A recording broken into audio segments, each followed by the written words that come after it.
Oke, mari kita berdoa. Allah Bapa di surga, kami bersyukur untuk kebaikan Tuhan yang boleh terus kami terima. Tak henti-hentinya Engkau mengasihi kami dan menunjukkan kesetiaan-Mu dalam hidup kami. Terima kasih Tuhan boleh terus menopang dalam situasi yang sulit saat ini. Engkau boleh terus menguatkan dan berikan anugerah kesehatan bagi kami semua. Kami mengucap syukur untuk kesempatan siang hari ini. Kalau kami boleh diberikan kesempatan untuk belajar mengenai bagaimana menjadi murid dan mentransfer kehidupan murid itu kepada orang yang belum mengenal-Mu. Kami rindu Tuhan melalui sesi siang hari ini, Engkau boleh berbicara kepada masing-masing kami, sehingga firman-Mu itu boleh kami terima dengan benar, boleh kami hidupi, dan boleh kami lakukan. Tuhan kiranya menolong untuk sesi siang hari ini. Berkatilah perangkat yang kami gunakan, jaringan yang kami gunakan, supaya semua boleh berjalan baik, berjalan lancar. Kami mohon pertolongan Roh Kudus untuk menolong kami dalam pemberitaan firman pada siang hari ini. Terpujilah Allah kami, di dalam nama Tuhan Yesus Kristus, kami berdoa dan bersyukur. Amin. Selamat siang teman-teman semua. Tapi saya nggak bisa lihat wajah kalian ya. Oh, lihat sebentar. Saya ingin tahu siapa aja yang ikut, apakah semua on cam? Oke. Ya, ya, ini saya menggunakan HP karena tadi menggunakan laptop pakai password dan saya lupa. Ya udah keburu-buru udahlah pakai HP aja, nanti nggak malah kelamaan gitu ya. Jadi saya jadi nggak bisa lihat wajah teman-teman ya. Oke, ini kalau saya lepas gini tetap terdengar ya. Oke, ini sesi jam 2 gitu ya. Ini kalau teman-teman ikutin dari tadi berarti ini tantangannya besar ya sesi ini. Karena ya ini habis makan siang gitu ya, habis istirahat gitu, makan siang kenyang, bikin ngantuk biasanya ya, jam-jam ya ini jam-jam ngantuk sih. Nah, tapi saya jadi ingat ceritanya Pak Stephen Tong, seorang pendeta yang besar itu ya. Beliau itu kan memang dari kecil, apa namanya, memang suka mendengarkan firman Tuhan gitu ya. Jadi memang semangat gitu ya. Sampai-sampai, supaya dia tidak mengantuk, dia itu membawa minuman gitu ya, beliau cerita ya, bawa minuman gitu. Nah, kalau mulai ngantuk itu wajahnya dia kasih bukan wajahnya, apa, matanya dia kasih air gitu supaya tetap melek. Nah, hal yang sama juga mungkin bisa teman-teman lakukan jika ngantuk banget gitu ya, mungkin bisa bisa itu ya, matanya dikasih air gitu biar biar gitu ya. Iya, itu sekilas aja ya, cerita tentang Pak Stephen Tong. Jadi beliau berusaha gitu ya, karena ingin mendengarkan firman Tuhan, ya ketika beliau mengantuk berusaha sekali untuk tetap melek dengan cara seperti itu. Baik teman-teman, tema kali kali ini ya mengenai transfer visi. Ini adalah sesi terakhir ya. Jadi apa yang sudah didapatkan selama 3 hari, nah ini silahkan ditransfer gitu ya. Nah bagaimana mentransfernya begitu. Nah, tujuan dari sesi ini mungkin bisa diklik slide selanjutnya. Nah, supaya teman-teman tahu, sesi siang hari ini tujuan yang diberikan panitia gitu ya. Ya, diberikan teman-teman itu yang pertama, teman-teman tahu pentingnya transfer visi ya. Kenapa kenapa visi pemuritan itu harus ditransfer begitu. Lalu yang kedua, memiliki keterbebanan untuk terus mengerjakan pemuritan seumur hidup gitu ya. Keterbebanan hati yang terbeban begitu untuk mengerjakan visi itu. Lalu yang ketiga, tahu ya caranya mengerjakan pemuritan terutama di masa pandemi COVID-19 gitu ya. Nah, ini tujuannya. Jadi di siang hari ini sesi kita tujuannya adalah 3 hal itu. Ya. Nah, saya akan mengawali, sebelum masuk ke materi, silahkan diklik. Nah, ini pertanyaan ya. Saya ingin bertanya, nanti mungkin bisa ada yang membagikan 1, 2 orang begitu ya. Apa pertanyaannya di situ ya, apa yang Tuhan Yesus harapkan dari kamu, ya kalian yang adalah murid-Nya? Nah, sebelum ke situ, saya pastikan bahwa semua di sini apakah ikut KTB? Mungkin, panitia bisa menjawab atau Kakak Vella atau Kakak Kris? Iya, Kak. Ada Oke yang ya, mulai juga. ada yang baru ya? Ya. Oh, oke, berarti yang ya apa ya, yang memang, menyadari bahwa dirinya seorang murid. Nah, itu ya.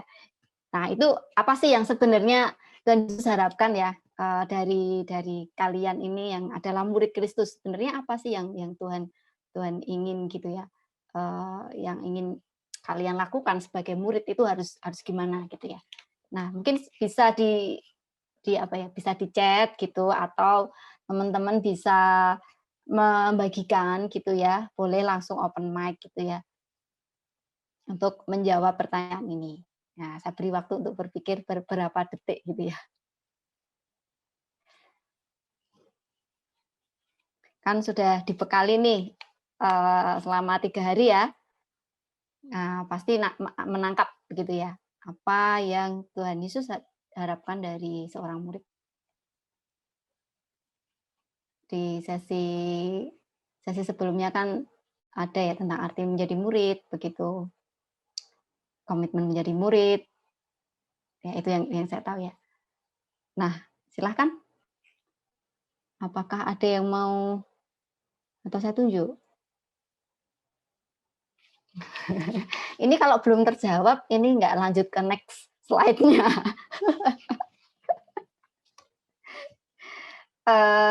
Ya saya lihat dulu pesertanya, sepertinya ya gitu ya, kita memang hidup di dalam, sistem yang kalau mau ngomong langsung nggak enak ya.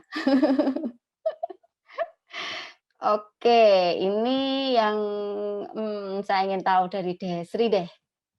Desri Marianti. Oke, halo Kak. Ayo Jadi Desri. dari saya yang Yesus harapkan dari diri saya yaitu melakukan yang terbaik untuk Dia. Itu sih. Oke. Oke, thank you Desri. Melakukan ya. Jadi melakukan yang terbaik ya untuk Tuhan Yesus begitu ya? Iya, Kak. Oke, ya. Jadi melakukan itu oke, ada kata melakukan di situ. Terus satu lagi deh, ya perempuannya ya. Apakah di sini ada yang ini, Obed Christian. Halo Obed. Iya, Kak. Ya suaramu agak-agak ini ya, saya mendengarnya kurang.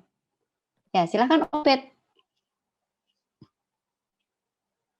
Mungkin kalau dari aku yang Tuhan Yesus harapkan adalah melayani Dia dengan talenta yang saya punya, gitu, Kak. Oke, melayani ya. Ya, oke, makasih Obed. Nah, di sini ada yang bisa kita simpulkan ya. Tadi melakukan mengerjakan, melakukan ya apa yang terbaik bagi Tuhan, lalu melayani gitu ya. Ini semuanya adalah kata kerja ya, melayani dan melakukan. Ya, kalau kita melihat mungkin sesi-sesi sebelumnya mungkin sudah disinggung juga begitu ya. Jadi itu semua sebenarnya adalah bentuk ketaatan, benar nggak? Jadi Tuhan Yesus itu mengharapkan tuh ketaatan ya, ketaatan dan ketundukan kepadanya, seperti Dia juga taat kepada Bapa di surga, itu ya. Jadi ketaatan untuk apa ya? Melakukan apa yang Tuhan perintahkan ya tadi ya, mengerjakan, melayani itu kan yang Tuhan perintahkan. Nah kalau dirangkum ya Tuhan Yesus mengharapkan ketaatan ya, dan ketundukan kepadanya. Karena kita adalah pengikutnya ya. Seorang murid ya pasti juga sudah disinggung, dia mengikuti gurunya gitu ya. Dia menerima ya, belajar gitu apa yang diajarkan oleh gurunya. Nah, teman-teman, sebelum Tuhan Yesus naik ke surga ya, eh, Tuhan Yesus itu mengawali pelayanannya ya. Jadi mengawali pelayanannya dengan pemuritan gitu ya, memanggil murid gitu ya, atau memanggil orang-orang yang akan dijadikan muridnya, dan mengakhirinya dengan suatu amanat begitu ya, dengan suatu pesan ya. Dan pesan ini sangat penting. Jadi sebelum Tuhan Yesus naik ke surga, dia memberikan pesan kepada murid-muridnya ya, murid yang sudah dilatih, yang sudah diajarin gitu ya selama 3 tahun ya, pelayanan Tuhan Yesus begitu ya. Nah, jadi ketika mau meninggalkan murid-muridnya, Tuhan Yesus memberi pesan gitu ya. Nah, namanya orang mau meninggalkan gitu ya, seperti kita kalau mau berpisah gitu ya, atau ketika kita mau kuliah di Jawa gitu ya. Nah, pesan yang diberikan oleh orang tua ketika kita mau pergi itu adalah tentunya pesan yang penting, sangat penting. Ya, sama ya, ketika Tuhan Yesus mau mengakhiri pelayanannya di dunia untuk naik ke surga, menyiapkan tempat bagi kita, ya Tuhan Yesus memberikan pesan yang sangat penting untuk murid-murid lakukan ya. Ya, kenapa ini penting? Ya, karena ini yang Tuhan Yesus kerjakan, karena ini adalah misinya ya, misinya bagi dunia gitu. Nah, apakah pesan itu? Nah, silahkan di slide selanjutnya. Nah, teman-teman pasti sudah bisa menebak ini ya. Tadi di awal MC sudah menyinggung gitu ya tentang amanat gitu ya, amanat agung begitu. Ya, jadi pesan itu adalah amanat agung atau Great Commission gitu ya. Ya, ini saya menyandingkan dengan Great Omission. Ya, kalau Great Commission itu adalah amanat agung ya, tugas yang mulia yang besar. Kalau omission itu kan pengabaian yang besar. Nah, kenapa saya menyandingkan ini? Ini kan sebenarnya letak tulisannya perbedaannya hanya ada di huruf C gitu ya. Yang lainnya kan sama ya. Benar nggak? Semuanya sama ya, kecuali ada C-nya yang Great Commission itu ya. Nah, apakah teman-teman menyadari bahwa amanat agung ini justru menjadi perintah yang sering diabaikan gitu ya. Makanya ada judul buku yang membukakan hal ini, yaitu tentang Great Omission gitu. Jadi pengabaian yang besar gitu ya. Nah, kalau kita melihat situasi saat ini, gereja-gereja ya, kalau dari buku yang di situ dituliskan begitu ya, gereja atau yayasan-yayasan Kristen begitu, ya termasuk Perkantas ini ya. Nah, bisa terjebak dalam program gitu ya. Jadi program yang memang tujuannya memang diukur secara kuantitatif ya, yaitu artinya pokoknya yang ikut banyak, pokoknya yang ikut banyak begitu. Berhasil karena standar dari dunia ini itu keberhasilan itu diukur dari kuantitas gitu ya. Ya. Nah, ketika kualitas itu diabaikan, nah inilah yang dimaksud dengan Great Omission begitu. Ya, kenapa? Kenapa orang sulit untuk melakukan ini ya, amanat agung? Atau kenapa orang itu sulit untuk menghidupi menjadi murid gitu ya. Kalau belajar dari murid mungkin di sesi-sesi sebelumnya, ya komitmen murid gitu ya, bagaimana menjadi murid, itu kan nggak mudah ya.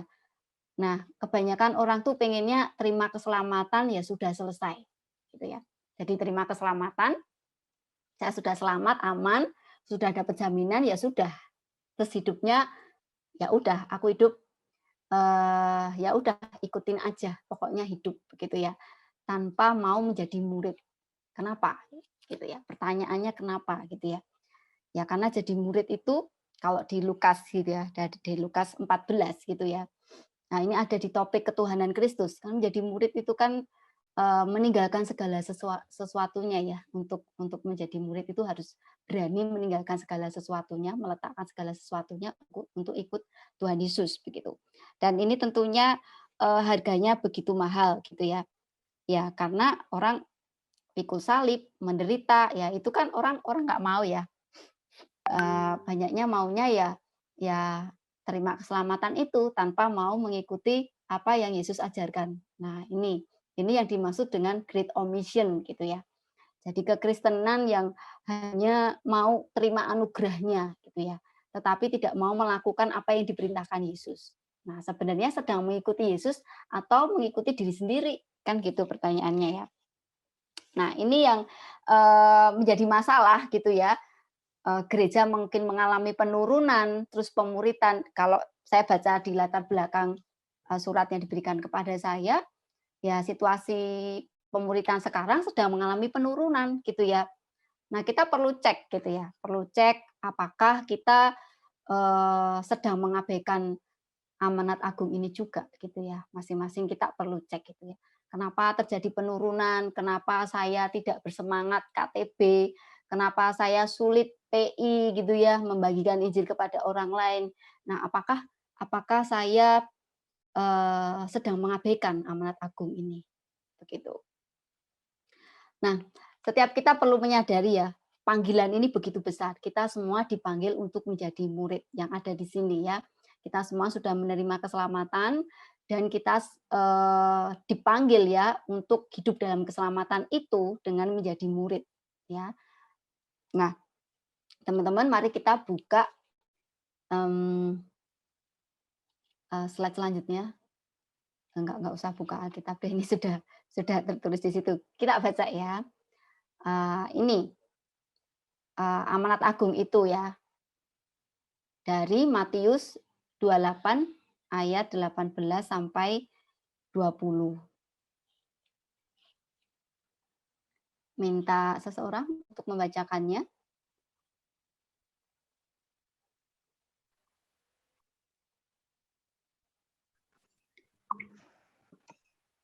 Oke, saya Kak. Oke, silakan. Matius 28 ayat 18 sampai 20.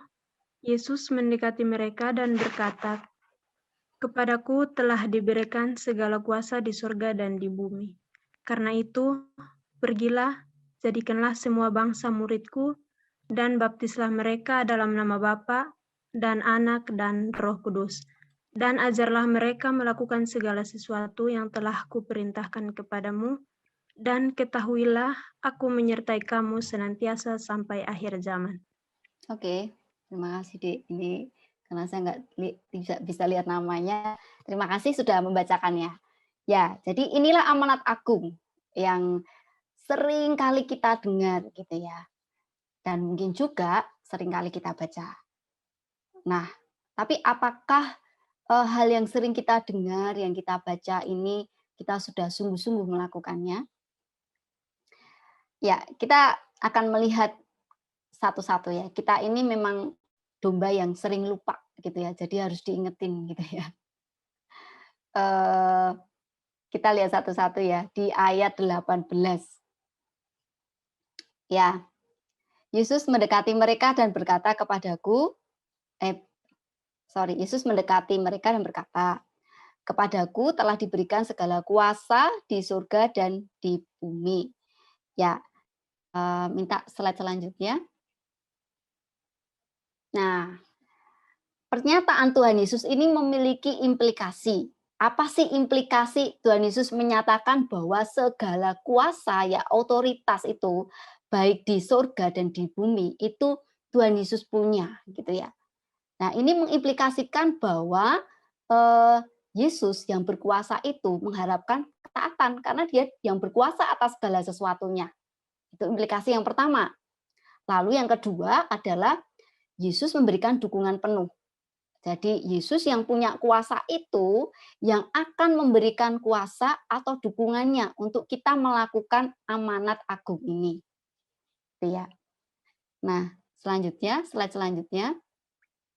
Nah, apa perintahnya gitu ya? Kalau dilihat dari bahasa Yunaninya begitu ya, perintah utama dari amanat ini sebenarnya hanya satu, yaitu jadikanlah semua bangsa muridku. Nah, sebenarnya hanya itu perintahnya, jadikanlah semua bangsa muridku. Nah, kata kerja lainnya itu menunjukkan bagaimana caranya.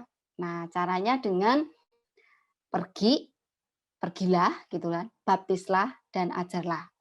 Jadi untuk menjadikan murid kita harus melakukan 3 hal ini. Nah, eee, ini saya hanya sekilas membagikannya aja ya untuk mengingatkan kita begitu ya. Eee, Mungkin sudah disinggung di sesi sebelumnya karena saya nggak bisa mengikutinya, tapi nggak apa-apa ini kita, eee, lihat lagi begitu ya. Nah, jadikanlah semua bangsa muridku dengan satu pergi. Nah, pergi di sini tidak bermakna geografi saja, kita pergi ke suatu tempat, tetapi di mana Tuhan menempatkan kita, ya saat ini di UKSW gitu ya, atau kita di, ya ini kuliahnya hanya di UKSW ya, atau saat ini kalau masih berada di kampung gitu ya. Jadi, ini mengartikan tindakan aktif gitu ya. Jadi ada sesuatu yang kita lakukan yaitu memberitakan Injil. Ya, untuk memberitakan Injil sudah dibawakan ya, bagaimana caranya memberitakan Injil, bagaimana caranya menjangkau orang yang belum mengalami kelahiran baru. Nah, itu sudah di sesi sebelumnya. Nah, jadi itu artinya pergi. Jadi ada tindakan aktif. Nah, kalau saat ini pandemi, bagaimana gitu ya? Ya, itu nanti yang di bagian ketiga ya, bagaimana caranya melakukan pemberitaan di masa pandemi gitu. Nah, kita akan melihat arti dan maknanya dulu ya. Nah, kalau membaptis di sini baptisan kan itu pengakuan ya, pengakuan seseorang menjadi Kristen atau pengikut Tuhan. Di sini artinya ini adalah proses pertobatan gitu.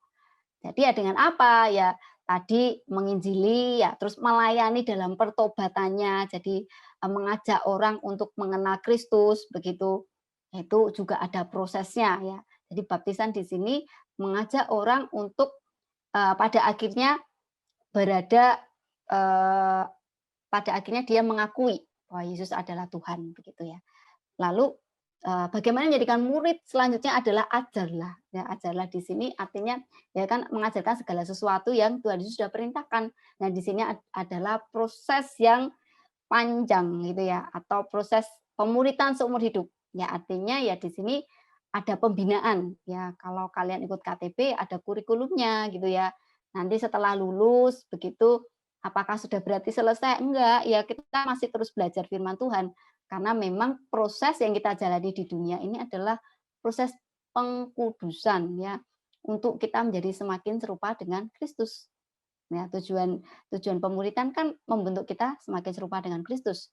Dan disinilah prosesnya ada 3, itu pergi, baptis, dan ajarlah.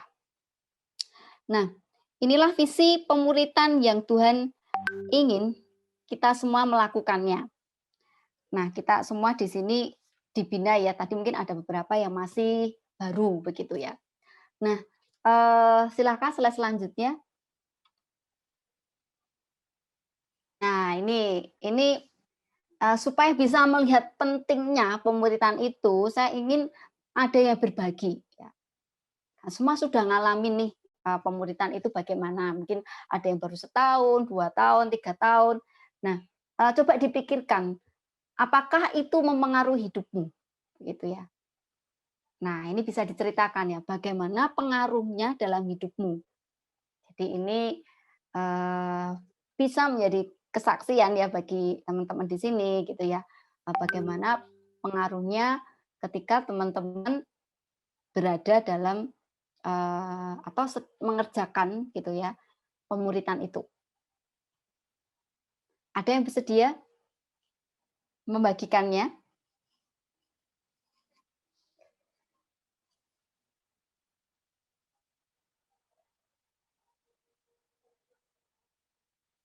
Ada yang bersedia?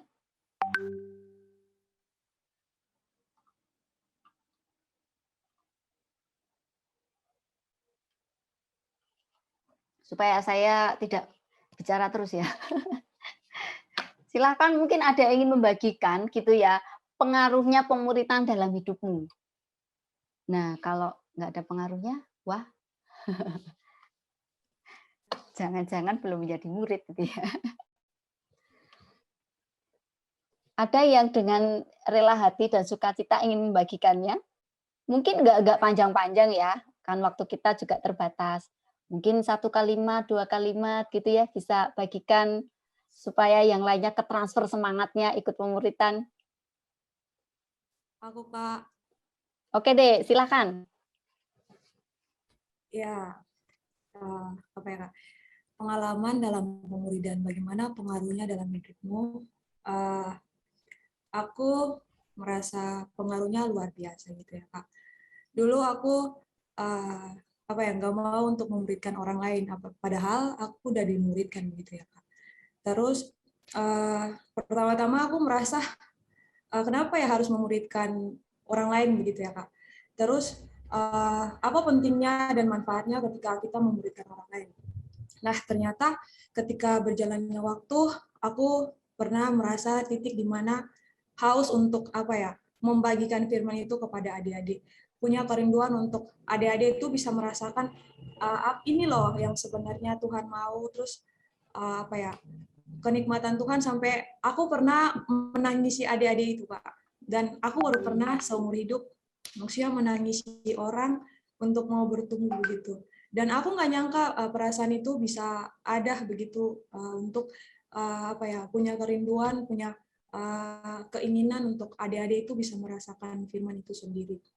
Maksudnya bisa merasakan bahwa ternyata pemuridan ini penting gitu ya. Kalau misalnya semuanya stuck cuman di kita, berarti dia tidak akan berlanjut sampai berlanjut lagi begitu. Tetapi kalau pemuridan ini kita hidupkan berarti apa ya akan ada buah-buah yang bisa menghasilkan orang-orang yang bertanggung jawab dan mengerjakan pelayanan Allah sampai kesudahannya. Jadi aku bersyukur bisa melewati tahap di mana aku nggak mau sampai aku benar-benar bisa menangisi orang lain. Itu sih Kak yang aku mau bagikan. Terima kasih Kak. Iya, oke, makasih Dek untuk kesaksiannya. Jadi salah satu pengaruhnya adalah punya hati ya untuk peduli pada orang lain. Jadi udah nggak mikirin diri sendiri, punya hati untuk seseorang itu bisa mengenal Kristus, menikmati juga relasi dengan Allah seperti saya juga menikmatinya. Ya, itu salah satu pengalaman ya ketika berada dalam pemuritan gitu ya. Jadi hatinya diubah gitu. Ada yang berubah itu pasti gitu ya. Namanya belajar, ya itu belajar dari firman Tuhan ya. Ya firman Tuhan punya kuasa ya untuk seseorang itu bisa berubah gitu. Ya itu yang terjadi dalam pemuritan gitu ya. Sama gitu ya dengan saya. Bagaimana pengaruh pemuritan dalam hidup saya sehingga saya melihat ini hal yang sangat penting begitu ya. Saya dibina dari kelas 6 begitu ya dalam suatu sesi sekolah minggu. Tapi pengaruhnya begitu besar dalam hidup saya ya. Tadi si adik siapa ya tadi ya? Namanya siapa adik? Ona Kak tadi. Oh Ona ya. Oh maaf Ona, katanya Ona nggak ikut. Oh, soalnya ini kecil sekali layarnya yang terlihat. Oke, Ona ya. Ya, jadi pengaruhnya tuh memang begitu. Saya juga mengalaminya gitu ya. Jadi punya hati yang apa ya? Saya ingin orang juga kenal Tuhan Yesus gitu loh. Kenapa? Karena Tuhan Yesus sudah ubah hidup saya gitu ya. Dan membagikannya gitu ya dengan sukacita. Dan sampai sekarang saya masih punya kerinduan itu gitu ya. Untuk orang bisa mengenal Kristus. Bagaimana Tuhan mengubahkan hidup saya gitu ya. Bagaimana prioritas-prioritas itu terus makin dipertajam ya, mana yang menjadi prioritas dan mentuhankan Kristus dalam semua aspek kehidupan. Itu perubahan-perubahan hidup yang saya alami gitu ya. Nah, dan saya yakin banyak sekali kesaksian teman-teman yang hidupnya diubahkan dalam proses pemuritan itu ya. Oke. Nah, karena ini semua sudah ngalamin ya, tentunya bisa melihat bagaimana pemuritan itu begitu penting ya, memiliki dampak yang begitu besar, bahkan kepanggilan teman-teman gitu ya, pilihan teman-teman ya, itu bisa terpengaruh ya, bisa dipengaruhi oleh pemuritan yang memang sedang kita lakukan atau sedang kita kerjakan. Nah, pertanyaannya sekarang adalah apakah kita semua sudah memiliki dan menghidupi visi pemuritan itu yang dari amanat agung itu ya. Pertanyaan ini penting karena bagaimana kita bisa mentransfer ya, bagaimana bisa mentransfer visi kalau kita tidak menghidupi visi itu. Next. Ya, pentingnya ya kita memiliki visi gitu ya. Dan menghidupinya gitu ya. Itu adalah ini teman-teman poinnya ya. Jadi visi gitu, kalau kita punya visi ya dari amanat agung itu yang menjadi penggerak ya, yang menjadi daya dorong untuk teman-teman melakukan sesuatu. Bahkan dalam kondisi sulit pun teman-teman masih tetap memperjuangkannya. Nah, ini kekuatan visi ya. Nah, visi ini juga akan terus memberikan semangat atau gairah dalam mengerjakan segala sesuatunya, gitu ya. Nah, di dalam visi ini juga terkandung rencana dan tujuan untuk mencapainya. Jadi kalau kita memiliki visi pemuritan untuk menjadikan orang lain murid Kristus, tentunya kita harus hidup dalam visi itu. Nah, ketika kita ingin menjadi murid yang memuridkan, nah ini yang menyemangati kita untuk kita KTB, untuk kita praktisnya ya, untuk kita kuliah dengan sungguh-sungguh. Kenapa? Ya saya ingin hidup saya menjadi kesaksian bahwa saya ini seorang murid Kristus. Sehingga ketika saya menghidupinya, saya bisa mentransferkan itu kepada orang lain. Jadi digerakkan oleh visi amanat agung. Itu akan mempengaruhi bagaimana teman-teman melakukan aktivitas sehari-hari. Gitu ya. Jadi apa yang dikerjakan itu akan terkait dengan visi ini gitu ya. Tadi kuliah, relasi gitu ya, pemilihan pasangan hidup pun semuanya akan melihat visi ini. Jadi segala hal yang kita lakukan akan terkait dengan visi ini. Visi besar ini ya, visi yang Allah berikan bagi kita semua yang adalah murid Kristus. Oke. Nah, teman-teman, silahkan di slide selanjutnya. Nah, ketika kita sudah memiliki dan menghidupi visi pemuritan, maka kita akan benar-benar mengerti kenapa ini penting, begitu ya. Nah, jadi transfer visi ini tidak berbicara transfer informasi ya. Jadi KTB, pelajaran begitu, ada namanya kurikulumnya, lalu ada bahasan ya, buku yang dibahas begitu. Sudah, saya kasih tahu nih, adiknya begini. Atau sudah saya belajar tentang ini gitu ya. Nah, transfer visi tidak berbicara tentang saya tahu. Tidak hanya sekedar gitu ya, informasi saya tahu gitu, saya tahu. Kalau saya tahu dan saya tahu begitu banyak informasi dan begitu tahu tentang firman Tuhan, tetapi ketika kita tidak menghidupi, ya apa bedanya kita dengan orang-orang Farisi yang Tuhan Yesus pernah menyatakan ya bahwa ya ajarannya baik, ya udah kamu ikuti ajarannya aja, tapi kamu jangan ikutin hidupnya. Gitu. Jadi berbicara tentang transfer visi, ini berarti juga transfer hidup. Ya, bagaimana menghidupi visi itu dalam proses pengkudusan untuk menjadi semakin serupa dengan Kristus. Nah, ini adalah gambar Paulus dan Timotius ya. Ini adalah contoh ya, contoh transfer visi yang Paulus lakukan kepada Timotius. Sampai Paulus menyatakan di 2 Timotius 3 ayat 10, tetapi engkau telah mengikuti ajaranku. Ajaran itu kan berbicara tentang knowledge ya, pengetahuan. Ya, maksudnya ya tentang firman Tuhan. Cara hidupku, berarti ini kan hidupnya Paulus tertransfer ya. Jadi karakter begitu kan. Pendirianku, imanku, kesabaranku, kasihku, dan ketekunanku. Ya, ini yang Paulus transfer dalam hidup Timotius, gitu ya. Jadi tidak sekedar ajarannya saja, tetapi hidupnya. Itu adalah contoh yang kita bisa lihat dari kehidupan Paulus dan Timotius. Nah, transfer visi yang dilakukan oleh rasul-rasul di zaman kekristenan abad mula-mula ya juga yang dilakukan oleh Rasul Paulus ketika mereka mengerjakan amanat agung ini dengan sungguh-sungguh begitu ya, kekristenan berdampak luar biasa ya pada waktu itu. Jadi dimulai dari 12 rasul yang memang secara spesifik dipilih oleh Tuhan Yesus begitu, dan ini ya juga Rasul Paulus yang dijumpai ya oleh Tuhan Yesus. Nah, ini kekristenan berkembang luar biasa ya, meskipun berada dalam penganiayaan. Gitu.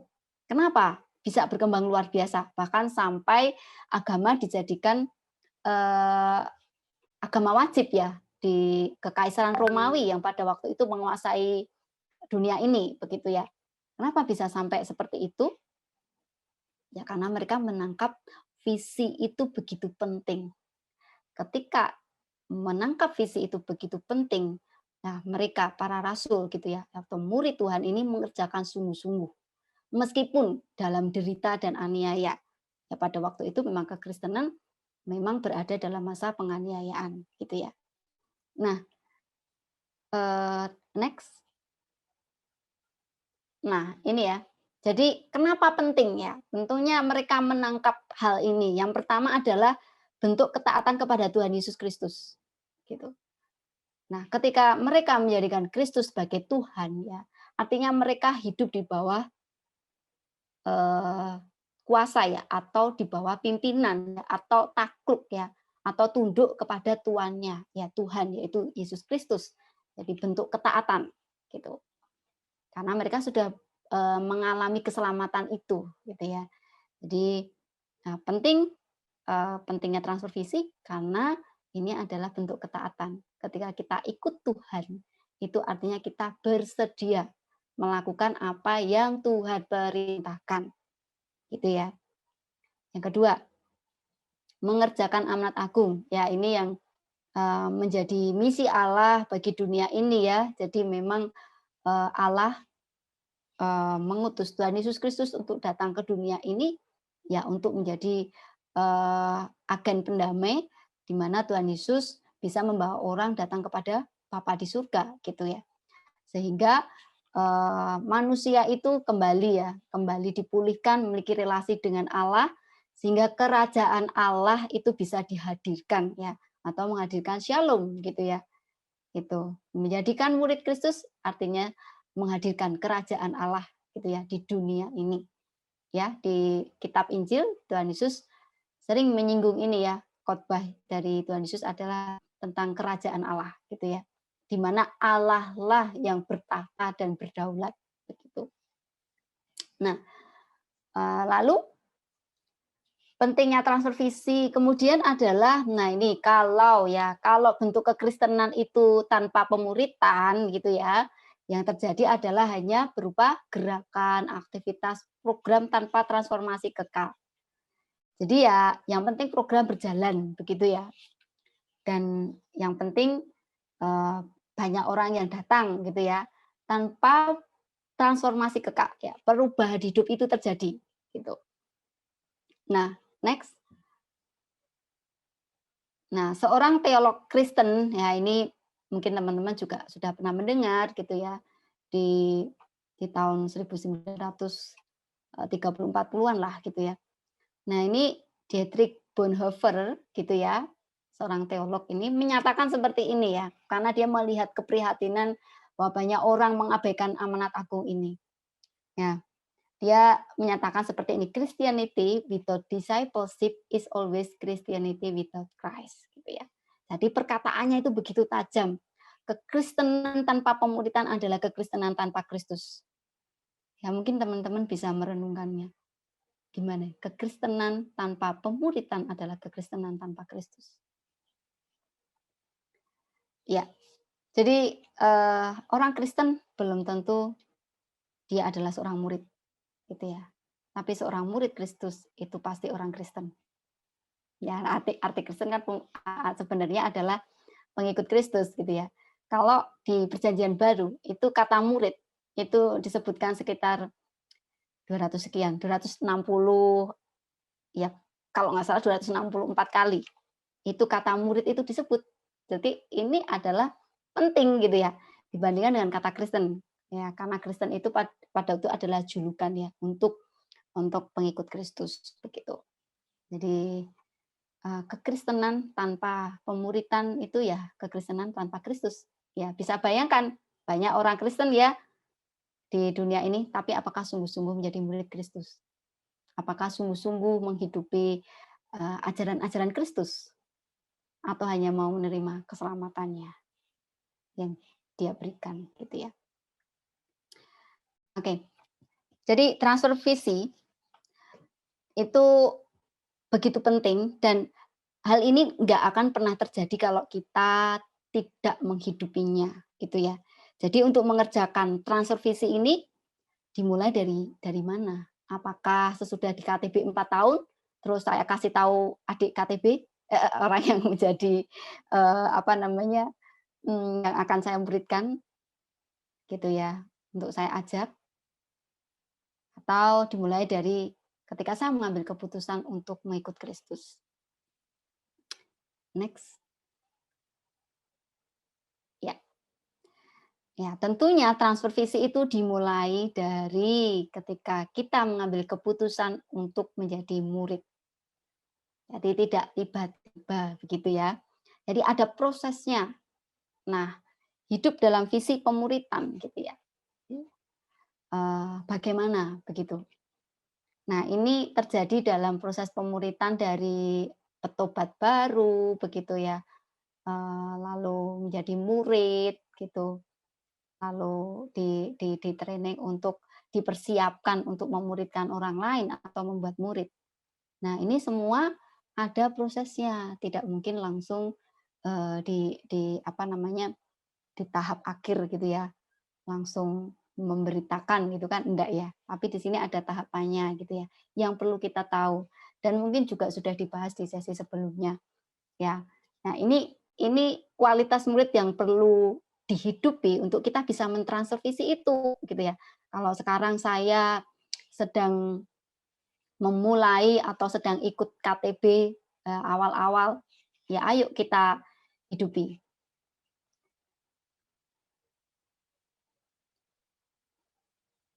Nah, ada chat ya? Oke. Yang pertama adalah, ini waktu saya tinggal berapa ya?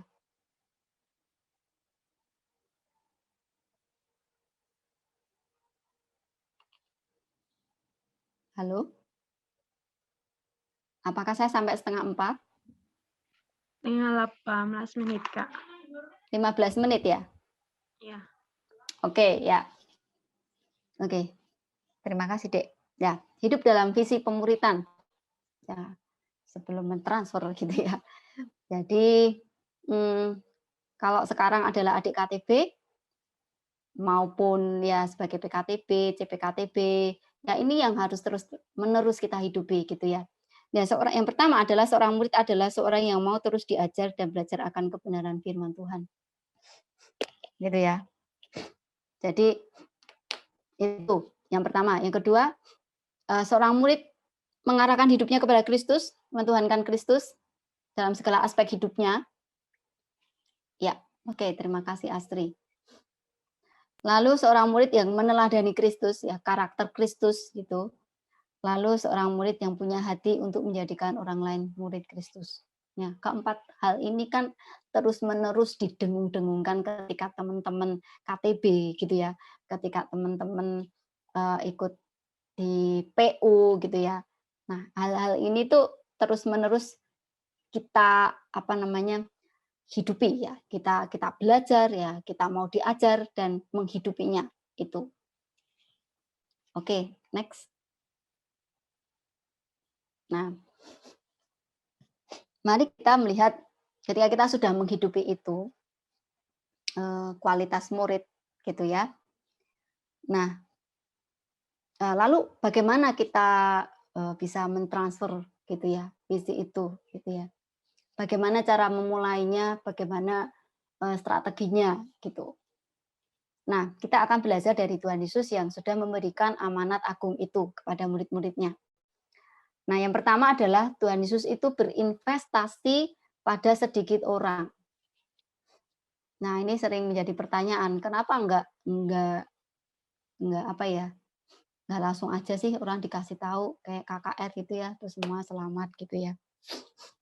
Kenapa? Ya Tuhan Yesus pelayanan di banyak orang juga ada, tetapi investasinya itu hanya pada sedikit orang, kepada 12 muridnya gitu ya. Dan dari ke-12 muridnya itu 3 orang yang paling dekat ya. Petrus, Andreas, dan Yohanes gitu ya. Nah, strategi Tuhan Yesus untuk menjangkau dunia ini adalah dengan memuridkan orang-orang yang Dia pilih. Dia menginvestasikan hidupnya gitu. Untuk orang-orang yang Dia pilih. Kan murid Tuhan Yesus hidupnya bareng-bareng terus ya. Artinya ya memang ada bersama-sama dengan Tuhan Yesus selalu gitu ya selama 3 tahun itu gitu ya. Tuhan Yesus melayani di dunia ini, ada murid-muridnya yang mengikutinya gitu. Nah, ini investasi yang Tuhan Yesus berikan. Nah, lalu orang yang sedikit itu memiliki ya Tuhan Yesus melihat ya bahwa ini adalah orang yang dapat dan mau diajar gitu. Jadi itu yang Yesus lakukan tuh. Jadi ketika teman-teman menghidupi visi pemuritan dan ingin membagikan itu kepada orang lain, ya doakanlah dari sekarang gitu ya untuk bisa memiliki hati yang mengasihi gitu ya, mengasihi orang-orang yang belum kenal Tuhan gitu. Lalu berdoa supaya ada orang yang memang punya hati untuk diajar gitu ya, dapat dan mau diajar. Ya, karena nggak mudah ya menemukan seperti itu. Nah, ketika kita strateginya ikut sama Tuhan Yesus, investasi sedikit orang, tapi kita sungguh-sungguh, yang terjadi adalah seperti multi level marketing gitu ya. Kalau matematikanya apa ya 2 pangkat N. Istilahnya apa ya, Kris? 2 pangkat N itu. Kak Kris. Jadi apa ya? Deret ukur, Kak. Ya, deret ukur pelipat gandaan gitu ya. Jadi pelipat gandaan artinya ya kalau kita belum melakukannya, itu kalau mau dihitung ya ini secara matematis ya, itu namanya pelipat gandaan itu hasilnya akan lebih besar daripada kalau dibandingkan dengan KKR gitu ya. Kalau KKR kan biasanya wow 1.000 orang bertobat habis itu nggak tahu deh gitu kan. Ya 1.000 orang itu kan nggak dilatih gitu kan. Ya udah gitu. Nah, kalau yang dilatih itu misal ini investasi pada sedikit orang, dilatih sungguh-sungguh, yang terjadi adalah ya pelipat gandaan yang akan lebih besar daripada model-model KKR seperti itu. Tapi memang investasi yang diberikan adalah benar-benar sungguh-sungguh dikerjakan. Ya kalau Tuhan saat ini kasih satu adik, ya kerjakan sungguh-sungguh satu adik yang Tuhan percayakan itu, gitu ya. Kalau 2, ya kalau 3, ya itu kerjakan sungguh-sungguh, begitu. Nah, jangan banyak-banyak karena kita punya kapasitas. Ya paling nggak 3 orang lah itu udah banyak banget gitu ya. Nah, itu kalau yang punya adik. Bagi yang jadi adik KTB, apa yang dilakukan gitu ya? Ikutin kakak KTB-mu gitu ya. Artinya apa yang diajarkan, apa yang diarahkan gitu ya. Ya jadi adik yang memang sungguh-sungguh mau diajar gitu ya. Gitu. Itu ya yang Yesus lakukan investasi ya seperti Paulus ya. Nasihat Paulus kepada Timotius di 2 Timotius 2 itu ayat 2 itu kan percayakanlah kepada orang yang dapat dipercayai gitu ya. Jadi memang kita perlu berdoa sungguh-sungguh supaya investasi kita itu ya ini harapannya investasi itu benar-benar menghasilkan sesuatu gitu loh. Kita udah investasi apa namanya waktu, investasi uang kita, dana ya, terus daya juga tenaga. Ya, tapi kalau orang yang dimuridkan ini tidak mau dan sulit untuk diajar ya kita bisa sia-sia. Makanya ini perlu kita perlu doa sungguh-sungguh begitu ya, untuk memang supaya diberikan orang yang mau sungguh-sungguh begitu, yang mau dan dapat diajar seperti itu. Nah, oleh karena itu perlu ikut pelatihan dan ya hikmat dan bimbingan Tuhan itu. Kita perlu mengandalkan Tuhan ya. Jangan asal ngikutin emosi kita ya. Waduh, menggebu-gebu langsung gitu ya. Nah, ya perlu didoakan sungguh-sungguh gitu ya di bagian ini ya. Berinvestasi pada beberapa orang gitu. Karena Tuhan Yesus sebelum memilih murid-muridnya, dia juga berdoa gitu ya. Dia kan berpuasa ya, doa puasa itu kan habis itu dibaptis, memilih murid-murid begitu. Nah, tahapan yang Tuhan Yesus lakukan adalah 3 ini. Jadi untuk bisa mentransfer visinya, 3 hal yang Tuhan Yesus lakukan, mari dan lihatlah, ini adalah ajakan untuk murid yang dipanggil itu melihat kehidupannya gitu ya. Siapa? Ya, melihat siapa? Yesus begitu. Lalu yang kedua, mari ikutlah, ini adalah tahap komitmen ya, di mana ditantang untuk meninggalkan segala sesuatu untuk mengikut Kristus gitu. Lalu yang ketiga adalah mari dan bersetelah denganku, ini adalah tahap di mana semakin dalam imannya, terus dilatih ya untuk diutus ya. Tak ingat Tuhan Yesus mengutus murid-muridnya, ya 70 murid juga ada yang diutus gitu ya. Dan semakin terampil dalam pelayanan gitu. Next. Slide selanjutnya. Nah, ini ringkasannya dari buku Disciple Maker gitu ya. Seperti itu.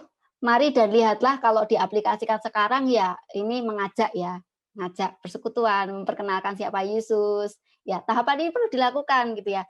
Kita ajak teman bersekutu, kita ajak PU, atau kita ajak sesuatu lah, ya retreat atau KTB seperti ini gitu ya.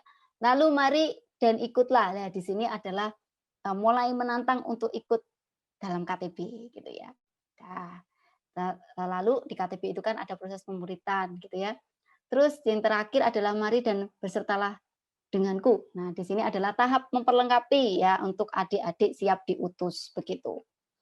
Nah, di sini panahnya ya, mari bersertalah denganku, ini terhubung dengan pada akhirnya kembali ke amanat agung. Pergilah dan jadikanlah semua bangsa muridku.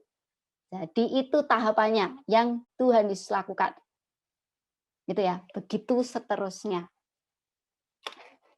Oke, 5 menit lagi ya. Next. Nah, sekarang kan situasinya pemuritan ini berada dalam masa pandemi yang kemarin ya, tahun kemarin sempat sulit ya terjadi gitu ya. Kita tahu pandemi ini ya, masalah pemuritan di pandemi ini adalah 3 hal ya. Kedekatan, ya nggak bisa deket ya, ini masalahnya ya, nggak bisa deket gitu. Kalau dulu ketemu bisa salaman, bisa pelukan gitu ya, sekarang tidak bisa gitu kan. Bisa ke sana ke sini bareng gitu ya. Ya sekarang kan nggak bisa gitu ya. Sulit gitu. Perubahan hidup, ya kalau dulu kan kalau kita menerima ajaran gitu ya, itu kan kita ikut retreat atau kita ikut seminar atau kita ke gereja gitu ya. Ya sekarang ya semuanya harus lewat media digital gitu ya. Blog, podcast, video ya itu lewat media ya. Media sosial yang sekarang ada gitu ya. Nah, gimana kalau ya terjadi perubahan seperti itu, gimana mau transfer cara hidup, pendirian, iman seperti Paulus tadi, gimana caranya gitu ya. Karena ya masalahnya ada perubahan gitu ya. Ada normalitas baru ya, ini masalah normalitas baru juga. Semua pakai video conference gitu ya. Semua pertemuannya ya untuk saat ini karena situasinya lagi naik, kematiannya banyak ya tambah ketat lagi begitu ya. Semuanya serba online. Nah, ini kan masalah gitu ya. Adiknya sakit nggak bisa ngunjungin gitu ya. Nah, kalau dulu kan bisa gitu ya. Ditemani gitu ya. Sekarang nggak bisa gitu ya. Ya sulit, tetapi bagaimana situasi-situasi yang sulit itu kita tetap bisa menghidupi prinsip-prinsip pemuritan itu. Next. Nah, prinsipnya ada 3 hal yang perlu kita kerjakan gitu ya. Jadi pemuritan akan tetap bisa berjalan gitu. Asal 3 hal ini tidak terabaikan. Yang pertama adalah esensi ya. 3 esensi dasar dalam pemuritan itu kan relasi ya. Kan relasinya kan harus dalam gitu ya. Kan seperti Tuhan Yesus dengan murid-muridnya, Paulus dengan Timotius, itu kan memiliki relasi yang dalam begitu ya dan personal gitu. Jadi itu yang perlu dilakukan ya, persahabatan yang terus dibangun. Nah, itu bagaimana di situasi pandemi saat ini. Nah, kita melihat dari contoh Paulus. Paulus dulu kan juga pernah mengalami situasi dia di penjara dan tidak bisa bertemu dengan muridnya, gitu ya, atau anak rohaninya, waktu Timotius. Dan jemaat-jemaat yang menjadi buah dari pelayanannya, dia nggak bisa ketemu, ya karena berada di penjara atau dia berada di negara lain ya atau kota lain begitu. Nah, apa yang dilakukan Paulus? Ya Paulus menggunakan media yang canggih pada waktu itu. Apa media yang canggih pada waktu itu, teman-teman? Ya. Surat. Ya, surat ya. Jadi Paulus tidak menyerah gitu ya. Jadi ya surat-suratnya itulah yang dia pakai untuk menunjukkan bahwa dia memperhatikan, terus menunjukkan pengajaran-pengajaran yang ingin dia bagikan, ya penguatan yang ingin dia berikan di tengah-tengah kekristenan yang pada waktu itu mengalami penganiayaan dan ajaran-ajaran yang bisa menggoyahkan iman mereka, begitu ya. Nah itu yang teladan yang bisa kita dapatkan dari Paulus gitu ya. Jadi tidak berhenti gitu ya. Jadi Paulus menggunakan media pada waktu itu yang digunakan ya pada waktu itu adalah yang efektif adalah surat gitu ya. Jadi yang menggunakan itu. Nah, itu juga bisa kita gunakan sekarang gitu ya.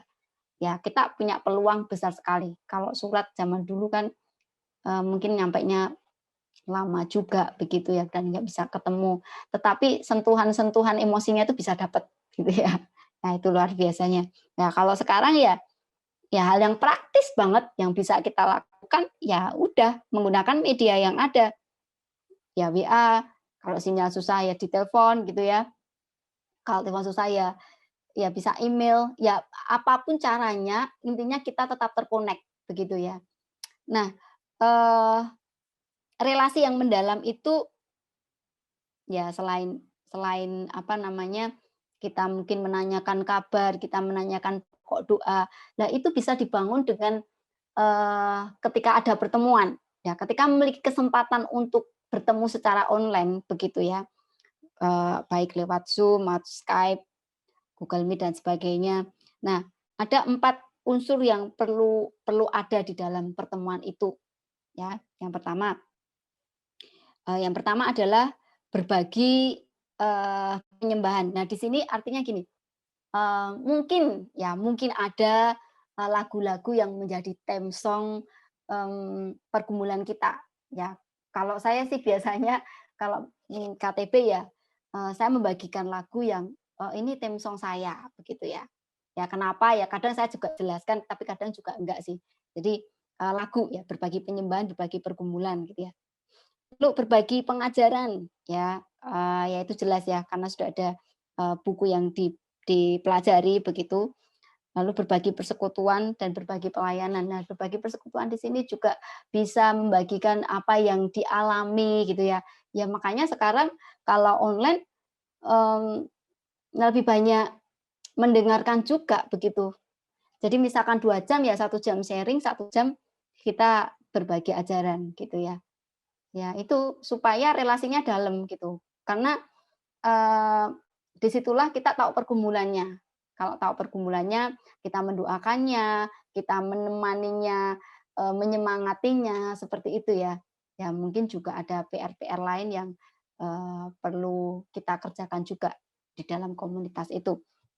Nah, lalu unsur yang kedua adalah pertumbuhan rohani dari tahap ke tahap secara intensional. Nah, artinya di sini unsur dalam pemuritan itu kan intensional itu artinya ada tujuan yang jelas begitu ya. Ada tujuan ketika kita melakukan pemuritan itu. Nah, ini ini di mana kita membawa orang-orang yang kita layani itu sampai pada tujuan itu dan bagaimana menolongnya gitu ya. Ya artinya ini ada kurikulumnya ya, tahap-tahap dalam KTB itu kan ada ya buku-bukunya. Nah, seperti itu. Ya artinya itu semua gitu ya, tahap-tahap itu benar-benar sungguh-sungguh dikerjakan ya, dihidupi dan sebagai seorang pemimpin begitu atau sebagai adik kita harus aktif semua gitu ya. Kalau pemimpin ya menanyakan bagaimana firman Tuhan yang diajarkan sudah diterapkan ya, kalau belum kenapa gitu ya. Maksudnya supaya ini kita bisa kasih saran-saran kalau punya pengalaman, terus kita juga bisa support begitu ya. Oke, waktu tinggal 2 menit ya. Yes. Oke. Nah, itu. Jadi disinilah ada namanya akuntabilitas. Jadi keterbukaan itu ya harus dibangun gitu meskipun secara online itu. Satu adik saya yang tidak pernah ketemu secara fisik itu ada di Thailand, Taiwan gitu ya. Nah itu ya udah kita nggak pernah ketemu KTB secara fisik, tapi kita lewat ini apa namanya waktu itu pakai Skype ya. Ya dan sekarang sih pakai Google Meet. Nah itu yang dilakukan adalah kita sama-sama belajar terbuka untuk mau jujur. Nah, ya mau jujur itu ya dua-duanya, kakaknya jujur, adiknya juga jujur gitu ya. Nah, bagaimana melatih hal ini ya? Ini memang perlu latihan gitu ya. Kejujuran dan keberanian untuk menerima masukan gitu ya. Jadi juga harus punya kerendahan hati untuk menerima masukan. Kenapa ya? Karena Tuhan itu menghadirkan komunitas itu ya untuk semakin kita tajam gitu ya. Jadi kalau seseorang membiarkanmu bersalah dan diam aja ya itu justru orang itu nggak mengasihimu.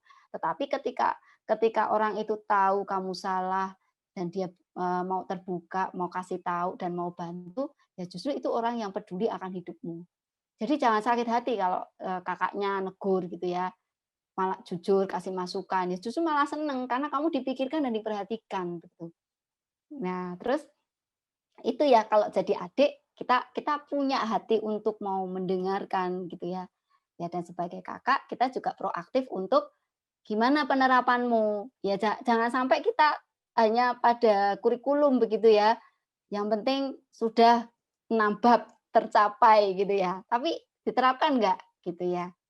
Itu pentingnya kita ngecek sudah diterapkan belum itu ya supaya kita tahu bagaimana perjuangannya gitu ya, bagaimana keberhasilannya. Yang ketiga adalah unsur dalam pemerintahan pelipat gandaan rohani yang misional dan eksponensial. Ya, ini bisa lewat training-training yang ada ya. Nah, bagaimana menjangkau ya itu bisa di situ ya. Ya, ini semua sudah ada di kurikulum KTB ya. Bagaimana menjangkau ya, bagaimana bisa terus bermultiplikasi.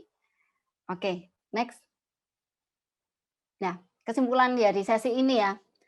Yang pertama adalah transvisi pemuritan begitu penting karena kita sedang mentaati amanat agung dari Tuhan Yesus Kristus yang memiliki otoritas atau kuasa dari segala sesuatu. Yang kedua, transvisi dapat terjadi jika kita memiliki hati yang mengasihi dan menghidupi visi pemuritan itu. Lalu yang ketiga, Tuhan Yesus dengan kuasanya akan memampukan kita untuk menghidupi visi pemuritan di masa pandemi dengan melihat peluang yang ada melalui media digital. Next. Ya. Ini menjadi pertanyaan refleksi untuk kita masing-masing gitu ya. Has the Great Commission become the Great Omission in your life? Apakah amanat agung ini menjadi kelalaian yang besar dalam hidupmu? Kita perlu cek masing-masing gitu ya. Ya, kita ambil waktu sejenak untuk merenungkan gitu ya, merefleksikan, memikirkan apa yang didapatkan dari sesi ini. Mari masing-masing menilik hati kita, meminta kepada Roh Kudus untuk menyelidiki hati kita. Apakah aku sungguh-sungguh mengasihi Tuhan Yesus? Apakah aku sungguh-sungguh mengikutinya? Apakah aku sungguh-sungguh menghidupi amanat agungnya? Atau aku sedang mengabaikannya dengan sibuk dengan ambisi-ambisiku, sibuk dengan kesenangan-kesenanganku, dan aku tidak mau diganggu. Aku mau menikmati hidup ini. Apakah aku sedang berada di situ?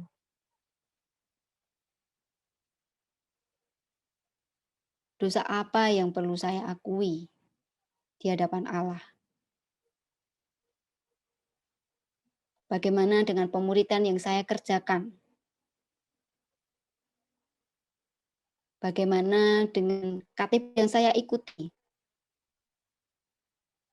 Apakah aku sungguh-sungguh punya hati untuk dibentuk dalam pemuritan ini untuk semakin serupa dengan Kristus dan membagikan hidup Kristus itu kepada orang lain? Penerapan apa yang akan saya lakukan setelah mendengar sesi ini?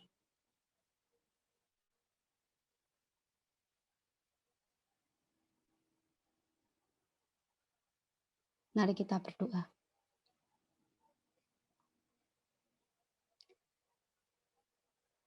Selidiki kami, ya Roh Kudus. Selidikilah hati kami. Apakah kami sungguh mengasihi-Mu? Apakah kami sungguh-sungguh ingin mentaati-Mu? Mengerjakan amanat agung yang Kau perintahkan kepada kami. Kami minta ampun ketika kami sibuk dengan kepentingan masing-masing kami. Kami minta ampun ketika kami sibuk dengan ambisi-ambisi kami. Kami minta ampun ketika kami sibuk dengan kenikmatan-kenikmatan yang dunia tawarkan kepada kami. Kami minta ampun Tuhan, kami mengabaikan apa yang menjadi pesan Tuhan bagi kami semua. Biarlah kami boleh diperbarui hati kami. Untuk kami boleh memiliki hati yang mau taat kepada Tuhan.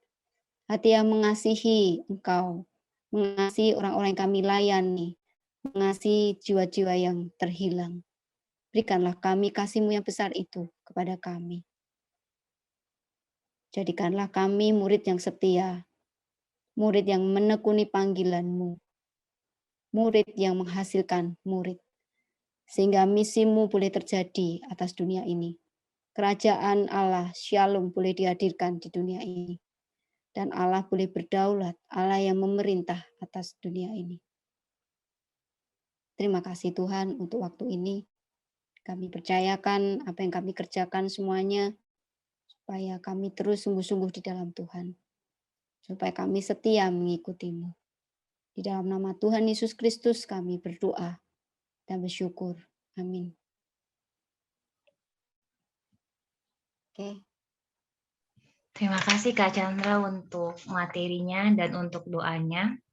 Saya coba ramal, ini teman-teman semua begitu mendengar doa Kak Chandra, hati sudah tenang, mulai berpikir, merenungkan apa yang terjadi begitu ya, bagaimana yang dikerjakan, apakah sudah terbebani dengan visi pemuritan ini atau belum. Nah, teman-teman kita akan mendalami materi yang telah disampaikan Kak Chandra tadi. Oleh karena itu kita akan masuk kepada sesi yang paling ditunggu-tunggu, yaitu sesi tanya-jawab. Jadi untuk teman-teman yang ingin sharing ataupun ingin bertanya, bisa langsung open mikrofon atau bisa juga tulis pertanyaannya di kolom komentar. Oke. Oke Kak, sudah ada satu pertanyaan. Ini mau Kakak jawab langsung atau tunggu pertanyaan yang lain? Oke, langsung aja ya. Oke, silakan Kak. Sebentar, saya tak lihat dulu chatnya ya. Bisa tolong dibacakan. Ini di HP saya jadi miring ini. Oke, sebentar Kak. Saya nggak bisa baca nih. Pertanyaan dari Kak Nisra, Kak, apa akibatnya kalau kita menangkap perasaan Roh Kudus untuk memuridkan, namun kita tidak mau melakukan dengan berbagai alasan yang terlihat logis, namun sebenarnya hanya suatu pembenaran. Dampaknya terhadap diri sendiri apa ya, Kak? Nah, begitu, Kak. Oke, sebentar. Ya, jadi pertanyaannya kalau sudah digerakkan ya oleh Roh Kudus gitu, tetapi nggak mau dengan berbagai alasan yang logis gitu, apa dampaknya dalam hidup ya? Gitu ya pertanyaannya Iya ya? Kak, benar. Oke. Ini, pertanyaan ini pengalaman pribadi ya. Iya, tentunya ini ya, kalau kita melihat dari kitab Ibrani gitu ya, kalau apa namanya, seorang anak gitu ya, seorang anak itu ya yang dikasih oleh Bapa ya kalau nggak taat, ya dia akan mengalami teguran, begitu ya. Ya atau kalau di Ibrani itu ya langsung dia, mengalami namanya hajaran gitu ya. Ya, jadi ya pastinya hidupnya jadi tidak tenang ya, mesti gelisah kan, gelisah terus gitu ya. Ketika tidak taat itu kan ya seperti, tokoh-tokoh di Alkitab misalkan gitu ya, misalkan Yunus yang diutus begitu ya. Nah, itu kan dikejar terus ya, ya, untuk dia pada akhirnya mau melakukannya begitu. Ya kalau saya pribadi, ketika saya tidak taat begitu ya, untuk mengerjakan visi pemuritan itu, ya hidup saya nggak tenang gitu ya, dan Tuhan terus menggelisahkan gitu ya. Selain itu ya Tuhan membukakan bahwa ya memang, apa pentingnya gitu ya, maksudnya, ketika melihat orang-orang yang dilayani mengalami perubahan hidup, atau ketika melihat kesaksian-kesaksian orang yang, apa, dilayani dalam pemuritan, itu menjadi suatu dorongan ya atau penggerak untuk, ya saya juga ingin melakukan hal itu. Jadi ketika kamu punya alasan, berbagai, alasan logis tadi ya, ya coba, apa namanya, eee, yang pertama adalah, meminta ya, kita kita punya Tuhan untuk kita bisa minta hati yang memang mau mengasihi gitu ya, dan Tuhan akan kasih kalau kita minta hati yang mengasihi, melihat situasi-situasi yang memprihatinkan, ya itu akan menggerakkan kita untuk pada akhirnya mau taat gitu ya. Jadi Tuhan akan membukakan gitu ya. Jadi kalau saat ini belum ya, pasti Tuhan akan bukain gitu ya. Untuk anak-anaknya yang Dia kasihi ya Dia bisa kasih teguran, Dia bisa kasih itu apa namanya, eee menyingkapkan begitu ya, bahwa ini harus kamu kerjakan gitu. Lalu, punya hati ya, lalu yang kedua adalah jangan pernah, eee, menjauh gitu ya dari komunitas pemuritan itu, gitu. Jadi ini yang akan, menyemangati gitu ya, karena kita ingin menjadi seperti apa itu juga bisa ditentukan dari komunitas yang kita ikuti, begitu ya. Jadi kan kalau kalau di mana, di Efesus ya, ya pergaulan yang buruk merusak kebiasaan yang baik ya, di mana komunitas kita tinggal, ya itu akan mempengaruhi kita gitu, pemikiran-pemikirannya. Ya kalau kita seorang murid Kristus, tapi kita hidupnya dengan akrab dengan maksudnya bukan berarti kita nggak boleh berteman, tetapi ketika kita banyak waktunya gitu ya, kita menjalin relasi dengan orang di luar Tuhan ya, kita sulit akan mengerjakan ini gitu ya. Nah itu sih. Jadi, eee, 2 hal itu, sama kalau apa yang terjadi, ya bisa aja Tuhan kasih teguran sama hajaran gitu untuk anak yang dikasihinya, gitu ya. Gitu sih. Dan Tuhan pasti kasih pengertian gitu, ya saya yakin itu. Oke, apakah Terima kasih Kak. ingin bertanya lagi dari situ? Kalau tidak puas maksudnya mau ngejar juga boleh. Oke, oke Kak. Sudah Kak, sudah menjawab. Oke. Ini serah. Siap Kak, terima kasih Kak Chandra, Kak Nirsa. Teman-teman saya kasih kesempatan untuk satu orang lagi deh mau bertanya di sesi ini. Jika ada bisa sampaikan di kolom komentar atau mungkin langsung open mikrofon juga. Kakak-kakak dan teman-teman terkasih, ada satu kesimpulan yang kalau menjadi perenungan saya tadi, saya teringat bahwa tuayan kita sudah banyak, tetapi pekerja itu sedikit. Ya, kembali mengutip ayat juga, banyak yang terpanggil tapi sedikit yang terpilih, dan marilah kita menjadi orang-orang yang terpanggil dan terpilih, sekaligus kita siap untuk diutus menjadi berkat bagi sesama kita. Amin. Teman-teman, kita sampai ke acara closing kita. Ya, rasanya kurang pas ya kalau dalam rangkaian kegiatan kita tidak mendengar kesan dan pesan dari para peserta retreat ini. Oleh karena itu kita akan dengar. Yang pertama saya minta untuk Kak Desri terlebih dahulu untuk menyampaikan kesan dan pesan selama mengikuti retreat ini. Silakan Kak Desri. Oke, terima kasih Kak yang memberikan kesempatan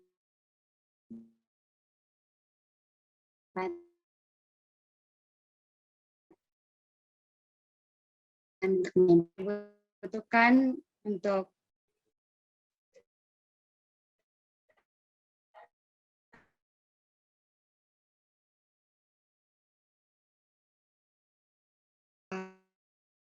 mengarahkan KTB saya ke arah pertumbuhan di dalam Kristus. Jujur apresiasi ya kepada seluruh peserta, pemateri yang ada, dan juga panitia yang Saya coba. Oke, terima kasih. Saya sudah kembali. Oke. Mohon maaf, lumayan ribut di sini. Nggak apa-apa, Jadi, Des. jaringan juga nge-lag. Oke, jadi kayak meskipun dalam keadaan yang seperti sekarang, kayak online seperti sekarang, itu bahkan tidak menjadi penghambat untuk kita sama-sama bertemu dan kembali menerima anugerah Tuhan melalui materi-materi yang sudah kita dengarkan selama 3 hari ini. Mungkin banyak dari kita, bahkan saya sendiri, mendapatkan hal-hal baru melalui materi-materi yang sudah disampaikan, dan tidak hanya materi saja yang dibagikan, namun banyak juga tips-tips yang diberikan agar dapat membina KTB atau bertumbuh bersama dalam Kristus ke arah yang baik gitu. Nah, itu pesan saya kepada kita semua yang mengikuti retreat ini, biarlah kita semua bisa menghidupi apa yang sudah kita dapatkan di dalam kehidupan kita dan dalam pelayanan kita masing-masing. Dan untuk teman-teman panitia dan untuk kita semua, semoga retreat ini tidak hanya di sini saja, tapi masih ada retreat yang lainnya lagi dan dapat membawa kita serta membawa kita kepada pertumbuhan yang lebih baik gitu. Itu saja sih dari saya. Oh, masih terputus-putus ya? Di tempat saya sih jelas, Des. Oh ya. Oke. Terima kasih Desri untuk pesan dan pesannya. Berarti tips yang sudah didapatkan silahkan dipraktikkan ya. Jangan cuma didapatkan tapi tidak dipraktikkan. Untuk kita semua lah sebagai pengingat kita. Baik, kita akan next ke orang berikutnya. Kita mau dengar kesan dan pesan dari Kak Obed dulu. Ayo, di mana nih Kak Obed? Silahkan Kak Obed. Ya, halo teman-teman dan kakak-kakak sekalian, selamat sore. Sore.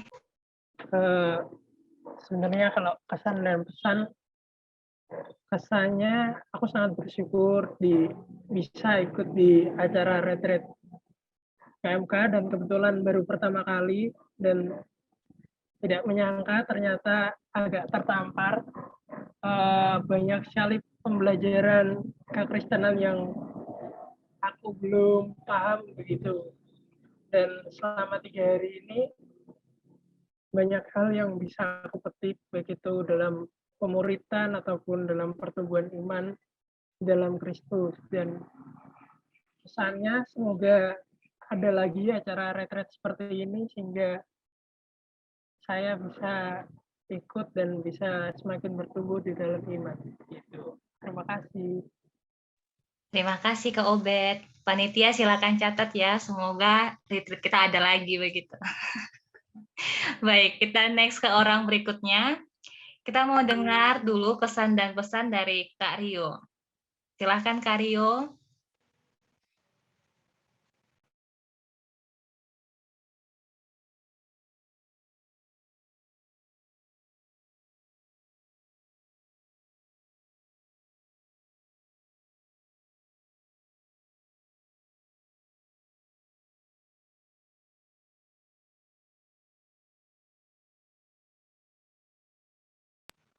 Oke, sepertinya tidak ada begitu kan? Rion ya, Dek. Opa. Itu mereka apakah Vel? Ini ya. Username Rion Duka ya. Oh iya Kak Rion Duka, sorry. Sepertinya tadi ada tipu. Halo Kak Rion. Halo Kak. Ya boleh, silakan sampaikan kesan dan pesannya Kak. Aduh, gimana ya? Kalau kesan dan pesannya sih banyak sih Kak, tapi mungkin aku mengambil beberapa sih. Pertama aku merasa tertantang awalnya, karena gak seperti retret yang sebelumnya kan. Kalau yang sebelumnya tuh kan ada tatap muka, ada bisa sharing dengan teman-teman secara langsung.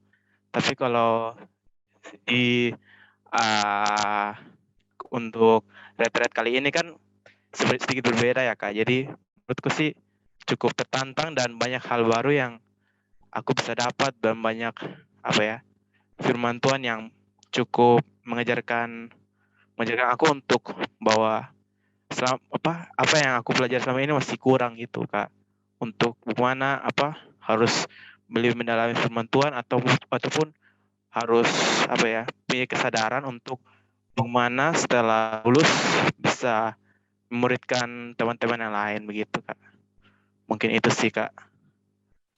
Oke, terima kasih Kak Rion sudah berbagi ya dengan kita. Baik, kita mau lanjut ke orang berikutnya. Ini ya orang terakhir begitu yang menyampaikan kesan dan pesannya. Kepada Kak Demaris mungkin bisa sampaikan kesan dan pesan selama mengikuti retreat kita ini. Halo kakak-kakak semua, terima kasih untuk waktunya yang telah diberikan kepada saya. Perkenalkan, nama saya Damaris Karasinta, biasa dipanggil Clara. Sebelumnya saya mohon maaf karena saya nggak bisa on cam. Tadi setelah saya upgrade Zoom, ternyata malah kameranya nggak bisa dipakai. Jadi saya mau sedikit sharing tentang awalnya dulu itu sebelum ditawarin ini, kan dulu ditawarin ini, saya tuh kayak males-malesan gitu loh. Paling nggak seru, orang online, nggak bisa tatap muka sama teman-teman, nggak bisa ketemu sama teman-teman. Saya mikirnya seperti itu. Tapi malamnya tuh Tuhan ngingetin sama saya, ikut toh. Tuhan tuh nyuruh saya buat ikut gitu loh. Siapa tahu nanti kamu tambah ilmu, tambah pengetahuan firman yang bisa Mbok dapat gitu. Tuhan tuh saya nggak tahu ya, secara nggak sadar tuh ada yang ngingetin saya kayak gitu. Dan saya percaya itu dari Tuhan gitu. Nah, ternyata setelah saya ikut retreat ini tuh ternyata banyak banget kata-kata tamparan yang meskipun online, tapi saya bisa ngerasain kalau itu tuh masuk banget ke hati gitu.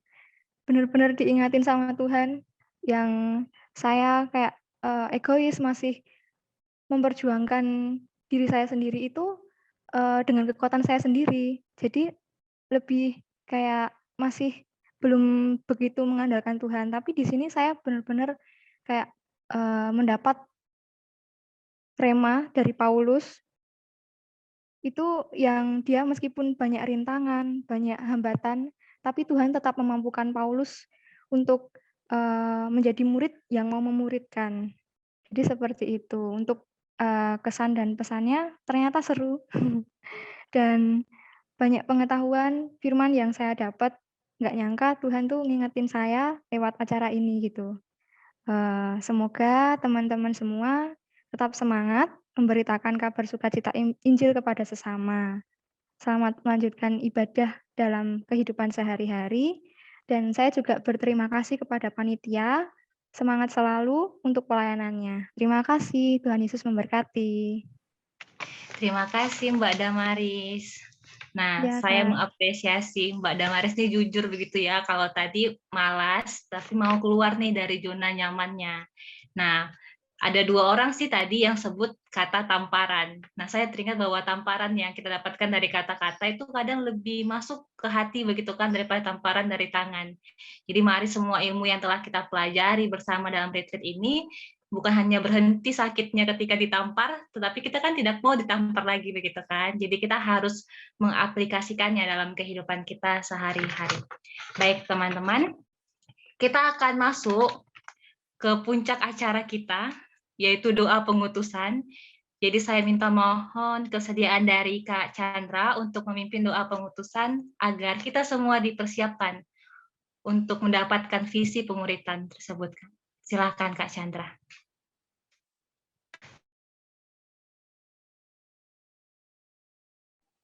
Ini sekalian doa penutup, Dek. Ya Kak, sekalian doa penutup. Ya. Mari kita berdoa. Allah Bapa di surga, kami sungguh bersuka cita dan bersyukur kalau Engkau boleh menyertai selama 3 hari ini, adik-adik boleh mendapatkan kebenaran firman-Mu. Mereka boleh dibekali untuk menjadi murid Tuhan dan bagaimana memuridkan orang lain. Kami bersyukur kepadamu Tuhan, kesempatan yang Kau berikan bagi adik-adik untuk mengikuti serangkaian acara dari awal hingga akhir. Terima kasih untuk kekuatan, terima kasih untuk kesehatan, terima kasih juga untuk hati yang mau diajar. Kami bersyukur kepada Engkau. Dan pada sore hari ini Tuhan kami menyerahkan untuk setiap hal yang sudah didapatkan. Kiranya ini tidak hanya menjadi pengetahuan yang kami tahu, tetapi biarlah setiap hal yang Engkau nyatakan, Engkau bukakan itu boleh benar-benar kami hidupi. Biarlah firman-Mu itu yang kekal itu boleh hidup dalam kehidupan adik-adik yang sudah mendengarkan firman-Mu. Terima kasih Tuhan Yesus, kami menyerahkan Tuhan untuk setiap penerapan yang akan dilakukan, Tuhan juga menolong. Kiranya dari apa yang mereka ikutin, dari sesi awal sampai akhir ini, Tuhan kiranya menolong supaya mereka memiliki waktu untuk berefleksi dan boleh memikirkan dan boleh mendoakan apa yang Tuhan nyatakan dan apa yang Tuhan ingin mereka kerjakan ketika sudah diberikan pembekalan selama 3 hari ini. Sungguh kami bersyukur kepada Tuhan dan biarlah mereka boleh melakukan apa yang Tuhan perintahkan kepada mereka. Dan Tuhan kiranya boleh menyertai dengan segala pergumulan yang ada, mereka tidak patah semangat, mereka terus berjuang untuk boleh melakukan firman-Mu, boleh berjuang menjadi murid-murid yang setia, murid yang tekun belajar firman-Mu, murid yang melakukan firman-Mu, murid yang menghidupi firman-Mu. Tuhan kiranya menolong supaya semangat itu terus ada untuk terus melihat kepada Engkau. Karena anugerah-Mu yang Engkau berikan itu begitu besar. Dan biarlah anugerah itu boleh kami semua responi dengan bentuk kami taat kepada Tuhan. Kami tidak sekedar menjadi murid-murid yang biasa, tetapi kami benar-benar menjadi murid yang mengikuti Engkau, kemanapun Engkau memimpin, kemana Engkau mengarahkan. Berikan kami hati yang taat, hati yang mau dengar-dengaran akan firman-Mu, dan kiranya Tuhan yang terus menolong, supaya kami memiliki kerendahan hati untuk terus-menerus mau dibentuk oleh Tuhan. Dan biarlah hidup kami semua adalah hidup yang menjadi berkat, adalah hidup yang menjadi garam dan terang, di mana Tuhan menempatkan kami, baik kami sebagai mahasiswa, biarlah studi kami ini benar-benar boleh menjadi berkat, biarlah kehidupan mahasiswa yang kami jalani, yang adik-adik jalanin ini, mereka benar-benar melakukan apa yang menjadi kerinduan hati Tuhan.